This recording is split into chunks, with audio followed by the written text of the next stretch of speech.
अब हम आगे चलते हैं, ज़रा शब्दार्थ पर ध्यान देते हैं और कुछ विशेष शब्दों को विस्तार से समझेंगे। बड़भागी, भाग्यवान। अपरस, अलिप्त, नीरस या अछूता। अलिप्त का मतलब है जो किसी चीज़ में इन्वॉल्व नहीं होता। नीरस का मतलब रसहीन, जिसको किसी चीज़ में इंटरेस्ट नहीं है। अछूता का मतलब जिसने किसी को छुआ भी नहीं है, स्पर्श भी नहीं किया, डिटैच्ड रहने वाला। तगा का मतलब है तागा या धागा या बंधन। पुरैनिपात, कमल या कमलिनी का पत्ता। कमल प्रजाति का है ये फूल, कमलिनी और उसका पत्ता। दागी, दाग वाला या धब्बे वाला, जिस पर निशान हो। माह का मतलब है में, किसी चीज़ के अंदर। प्रीति नदी में का अर्थ है प्रेम की नदी। पाँव यानी पैर, बोरियो यानी डुबोया। परागी का मतलब है मुग्ध होना, किसी चीज़ का असर हो जाना, परागी होना होता है। गुर, चाटी, ज्यों पागी। जिस प्रकार चींटी गुड़ में लिपटती है, उसी प्रकार हम भी कृष्ण के प्रेम में अनुरक्त हैं। आधार, आधार, बेस। आवन, आगमन, आना। बिथा, व्यथा, दुख, कष्ट। विरहिणी, वियोग में जीने वाली, जो अलग होने पर दुखी होकर रहते हैं। विरह दही, विरह की आग में जल रही हैं। दहने का मतलब जलना। हुती, थी। गुहारी, रक्षा के लिए पुकारना, गुहार लगाना। जितहितें, जहाँ से। उत, उधर यानी वहाँ। धार, योग की जो धारा है उसके लिए आया ये शब्द। धीर का मतलब है धैर्य। मर्यादा का मतलब है मर्यादा या सीमा, प्रतिष्ठा। न लही, नहीं रही, नहीं रखी।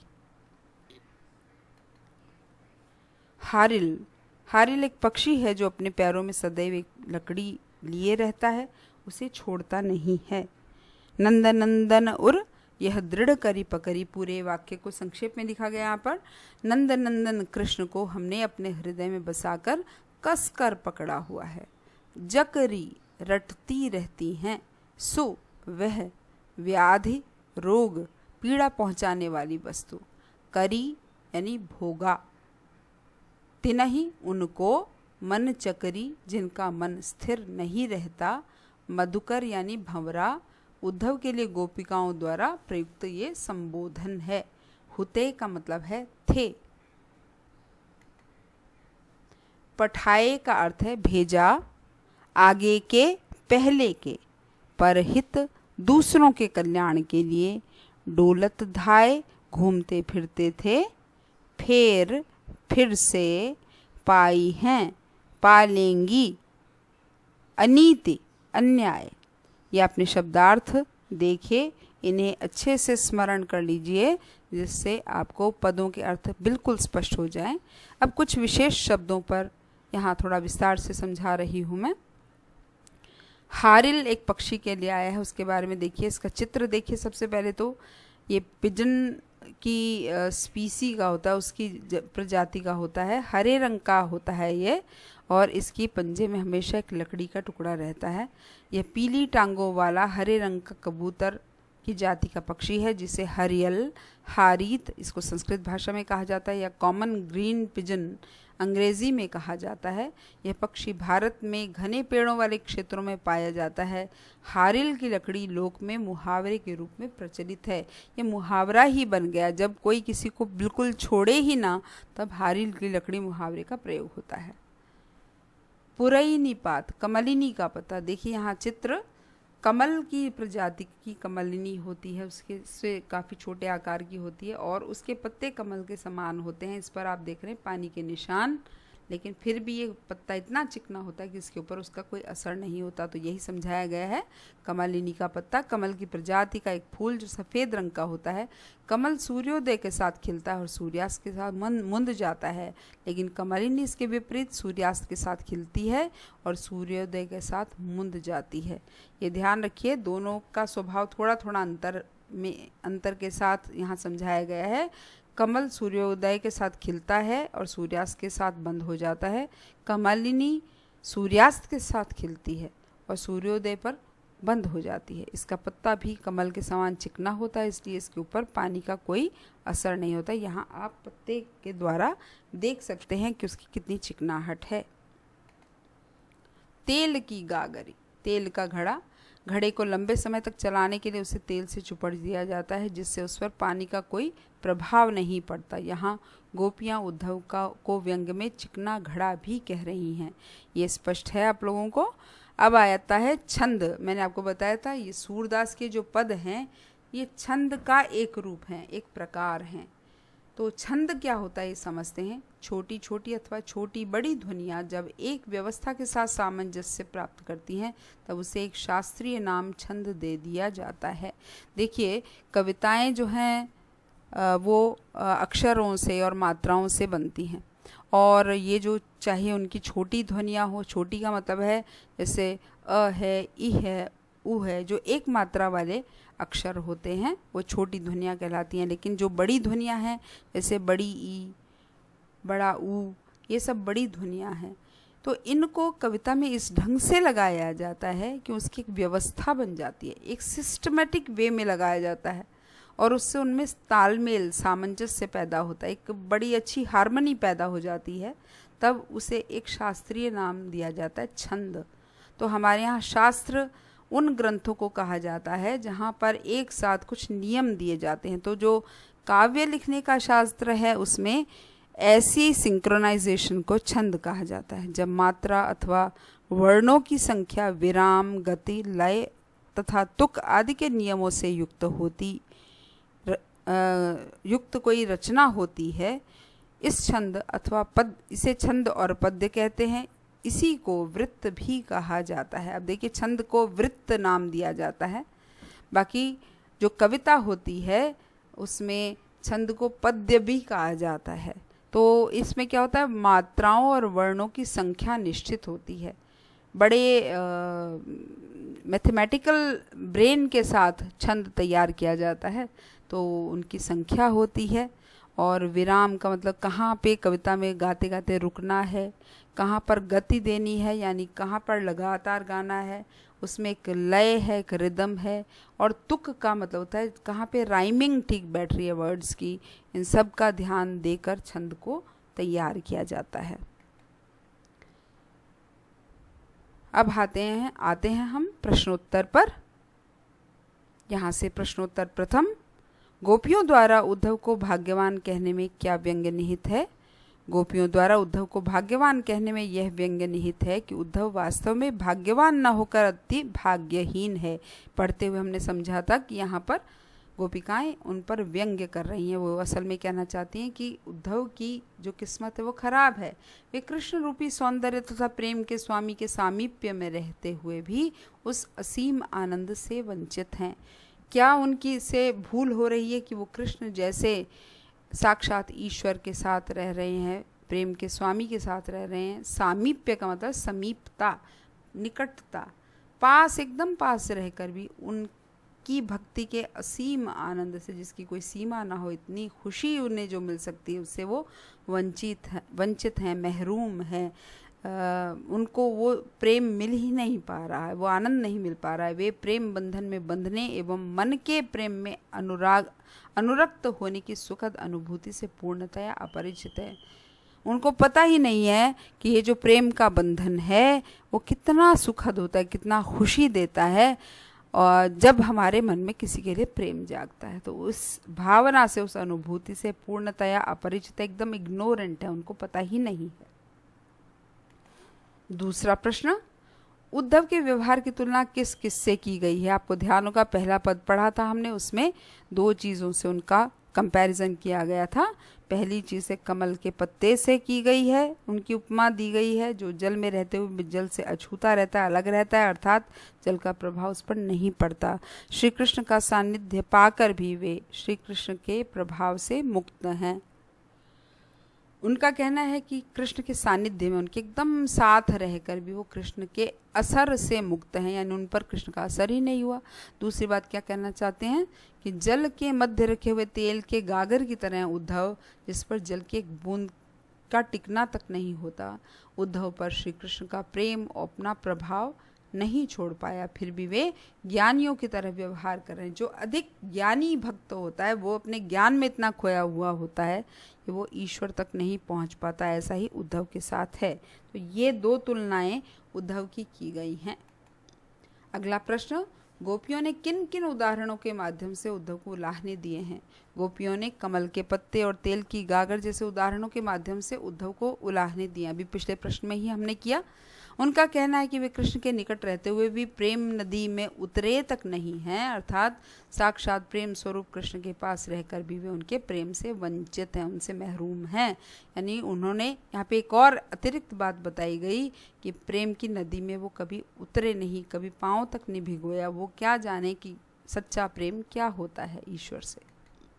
अगला प्रश्न, उद्धव द्वारा दिए गए योग के संदेश ने गोपियों की विरहाग्नि में घी का काम कैसे किया? विरह का मतलब मैंने आपको बताया था बिछुड़ना, और वो जो बिछुड़ने का भाव है वो आग की तरह से मन को, दिल को जला रहा है गोपिकाओं के। और ऐसे में उद्धव जब योग का और निर्गुण भक्ति का संदेश दे रहे हैं तो वो घी की तरह काम कर रहा है। यानी कहते हैं ना आग में घी डालना, तो ये इस आग को और बढ़ा रहा है, इस दुख को, इस कष्ट को, पीड़ा को और भी अधिक बढ़ा रहा है। ऐसा कैसे हुआ, ये पूछा जा रहा है यहाँ पर। गोपियाँ कृष्ण के आने की आशा में दिन गिन गिन कर व्यतीत कर रही थीं। अब वे अपने तन मन की व्यथा को चुपचाप सहती हुई कृष्ण के प्रेम रस में डूबी हुई थीं। अब क्या था, अभी तक तो वो कृष्ण की भक्ति में इतनी खोई हुई थी, बस उनका इंतजार कर रही थी। लेकिन कृष्ण ने स्वयं आने के स्थान पर योग का संदेश देने के लिए उद्धव को भेज दिया। बात हुई उल्टी, कृष्ण आए नहीं और अपने मित्र को क्या भेजा, योग का संदेश लेकर और भेजा, और कहा कि कृष्ण को भूल जाओ।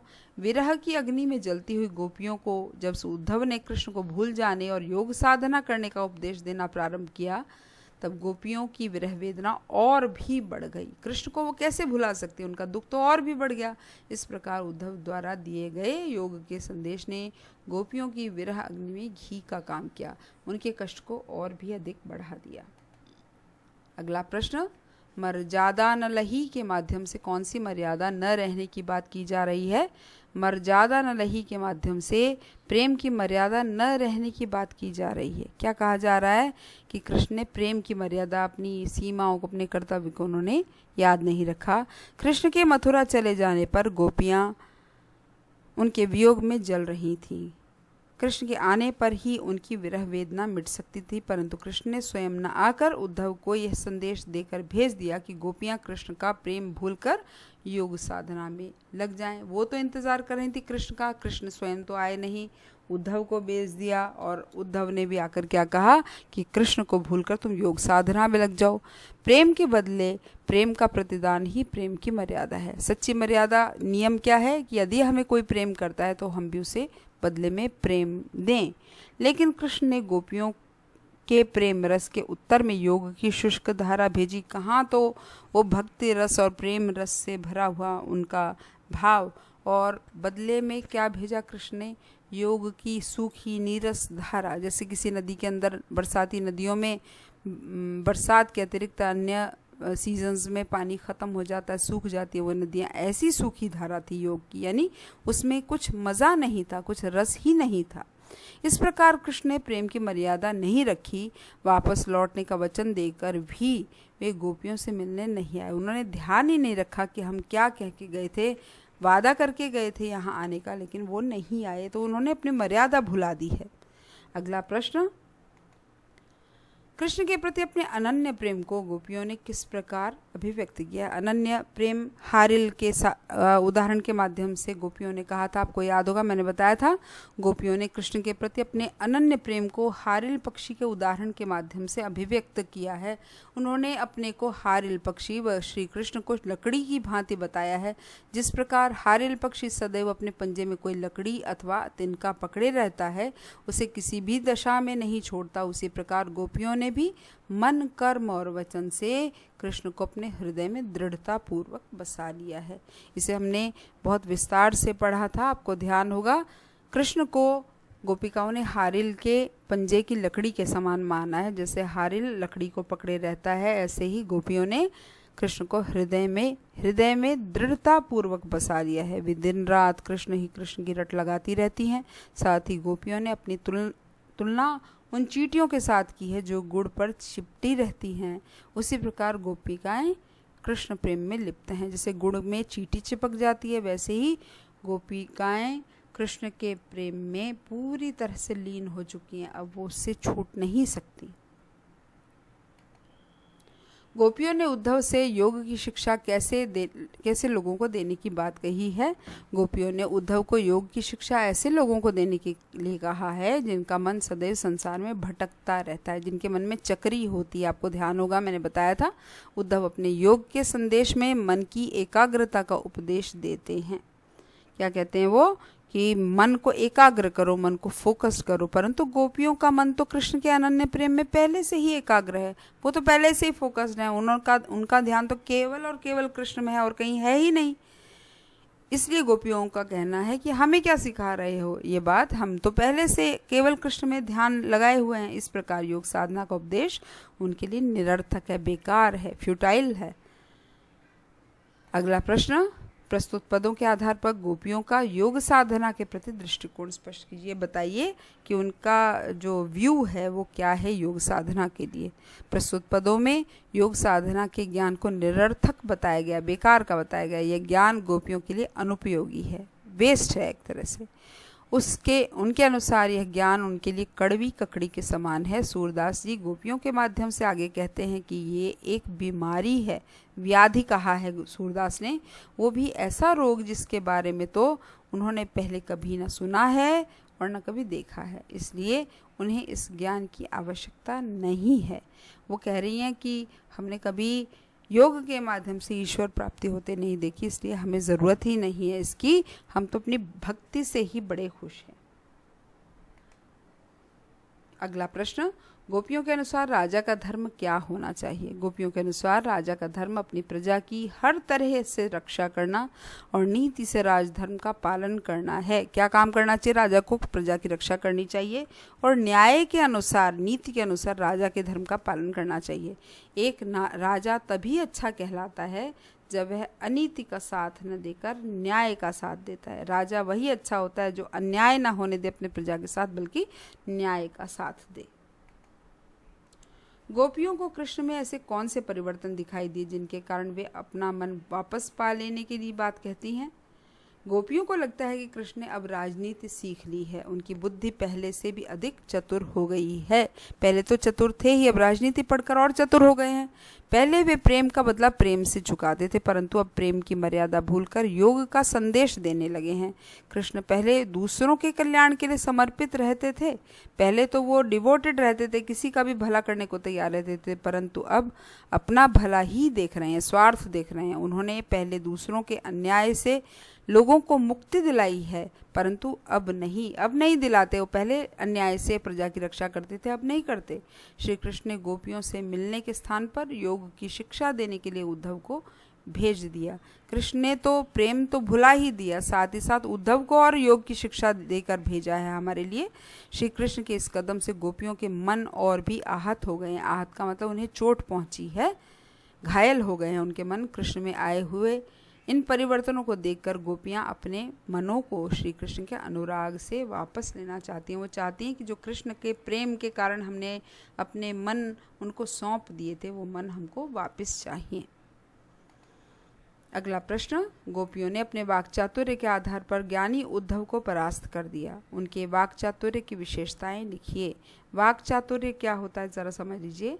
वाक का मतलब होता है वाणी, बोली, और चातुर्य का मतलब होता है चतुराई। जो क्लेवरनेस होती है, बोलने की जो क्लेवरनेस है, उसको वाक चातुर्य कहते हैं। तो उसकी विशेषताएं बता रहे हैं यहाँ पर। गोपियों के वाक चातुर्य की विशेषताएं इस प्रकार हैं। उपालंब द्वारा उनका वाक चातुर्य कैसे प्रकट हो रहा है? पहले तो उपालंब द्वारा हो रहा है। उपालंब का मतलब है ताने देना। गोपियाँ उद्धव को अपने तानों के द्वारा चुप करा देती हैं। उद्धव के पास उनका कोई जवाब नहीं होता। वे कृष्ण तक को राजनीति पढ़ आए कहकर उपालंब दे डालती हैं। तो उपालंब वो किस किस को दे रही हैं? उद्धव को तो दे ही रही हैं, क्योंकि वो योग का संदेश दे रहे हैं, और कृष्ण को भी दे दिया उन्होंने, क्योंकि वो अब राजनीति पढ़ने लगे हैं। तर्क क्षमता, तर्क का मतलब होता है लॉजिक, किसी अपनी बात के सपोर्ट में कोई ऐसे फैक्ट्स देना जिससे हमारी बात मजबूत होती है, उनको तर्क कहते हैं हम। तो गोपियों ने अपनी हर बात तर्कपूर्ण ढंग से कही है। वे स्थान स्थान पर तर्क देकर उद्धव को निरुत्तर कर देती हैं। निरुत्तर का मतलब बिना उत्तर का, उसके पास कोई जवाब नहीं रहता, हर जगह पर वो लॉजिक देती हैं। व्यंग्यात्मकता, गोपियों में व्यंग्य करने की अद्भुत क्षमता है। व्यंग्य का मतलब मैंने आपको बताया था, कोई बात मजाक की शैली में कहना, लेकिन वो हो बहुत सीरियस और दिल को चुभ जाए, ऐसी बात कहती हैं वो। वे अपने व्यंग्य बाणों द्वारा उद्धव को घायल कर देती हैं, मतलब ऐसी चुभती हुई बात कहती हैं कि उसका मन छलनी हो जाता है। उनके द्वारा उद्धव को भाग्यवान बताना, उसका उपहास करना, उसका मजाक उड़ाना है। अब हम कर रहे हैं इस पाठ का अंतिम प्रश्न, जो इस पाठ के प्रश्न अभ्यास का अंतिम प्रश्न है। संकलित पदों को ध्यान में रखते हुए सूर के भ्रमर गीत की मुख्य विशेषताएं बताइए। सूरदास मधुर तथा कोमल भावनाओं का मार्मिक चित्रण करने वाले महाकवि हैं। अब हमें इस उत्तर में क्या देना है, भ्रमर गीत की विशेषताएं समझानी है। तो हम सबसे पहले सूरदास की विशेषता बताएंगे। वो कैसे कवि हैं? वो मनुष्य की जो कोमल भावना है उनका मार्मिक चित्रण करते हैं। मार्मिक चित्रण का मतलब दिल को छूने वाला चित्रण, ऐसा चित्र प्रस्तुत करते हैं शब्दों के माध्यम से कि वो दिल को छू जाता है। सूर के भ्रमर गीत में अनुभूति और शिल्प दोनों का ही मणिकांचन संयोग है। अनुभूति का मतलब होता है फीलिंग्स का, और शिल्प का मतलब होता है स्ट्रक्चर से जुड़ा हुआ, जो उसकी जो खासियत है। स्ट्रक्चर कैसा होता है? कविता का स्ट्रक्चर होता है सबसे पहले उसमें भाषा ढूंढता है कवि, उसका छंद बनाता है, उसमें अलंकार डालता है, रस डालता है, गुण डालता है, बहुत सारी चीज़ें डालता है। जैसे हम किसी मकान को बनाते हैं, जब तो मकान को बनाते समय हम उसके लिए ईंटें लाते हैं, उसके लिए सीमेंट लाते हैं, उसके लिए स्टील लाते हैं, तरह तरह की चीज़ें लाते हैं, और तब जाकर एक स्ट्रक्चर खड़ा होता है। इसी तरह से कविता का स्ट्रक्चर खड़ा करने के लिए भी कवि को बहुत सारी बातों का ध्यान रखना पड़ता है। उसको ही हम शिल्प या आर्किटेक्चर कहते हैं। तो जब ये दोनों चीज़ें मिलती हैं तो कैसा संयोग होता है, कैसा साथ होता है? ये मणि कांचन संयोग। कांचन कहते हैं सोने को, मणि यानी जेम्स, जैसे सोने के अंदर रत्न इत्यादि जड़ दिए जाते हैं तो एक सुंदर आभूषण बन जाता है। इसी तरह से अनुभूति पक्ष और शिल्प पक्ष अगर अच्छा हो, दोनों अच्छे हों, तो दोनों के संयोग से, दोनों के साथ होने से बड़ी सुंदर कविता लिखी जाती है। इसकी मुख्य विशेषताएं इस प्रकार हैं। पहले भाव पक्ष समझाएंगे। भाव पक्ष वही अनुभूति वाला पक्ष है, यानी कि सेंटिमेंट्स से जुड़ा हुआ, ह्यूमन सेंटिमेंट्स से जुड़ा हुआ। भ्रमर गीत में उदात्त भावनाओं का मनोवैज्ञानिक चित्रण है, साइकोलॉजी से जुड़ा हुआ चित्रण है। जैसे सचमुच इंसान सोचता है या एक की भावनाओं को दूसरे पर क्या असर होता है, इसको बड़ी बारीकी से अनुभव किया है सूरदास ने, उसका वर्णन किया है। भ्रमर गीत में गोपियों ने भौरे के माध्यम से ज्ञान पर भक्ति की श्रेष्ठता का प्रतिपादन किया। उन्होंने क्या प्रतिपादन यानी साबित किया है, क्या कि ज्ञान पर भक्ति की श्रेष्ठता है, यानी ज्ञान से ज़्यादा ऊंची है भक्ति। ज्ञान उसके सामने बहुत नीचा है। अपनी वचन वक्रता का मतलब बातों का टेढ़ापन, बात सीधी सीधी ना करके टेढ़े ढंग से बात को कहना। जैसे ऊधो तुम हो अति बड़भागी, बड़भागी कहने के पीछे गोपिकाएं क्या कहना चाह रही है? तुम भाग्यहीन हो, लेकिन बात को टेढ़े ढंग से कहा है। सरलता, सीधापन, बिल्कुल सीधी सादी भाषा में बात कही है। मार्मिकता, दिल को छूने वाली बात। उपालंब यानी ताना।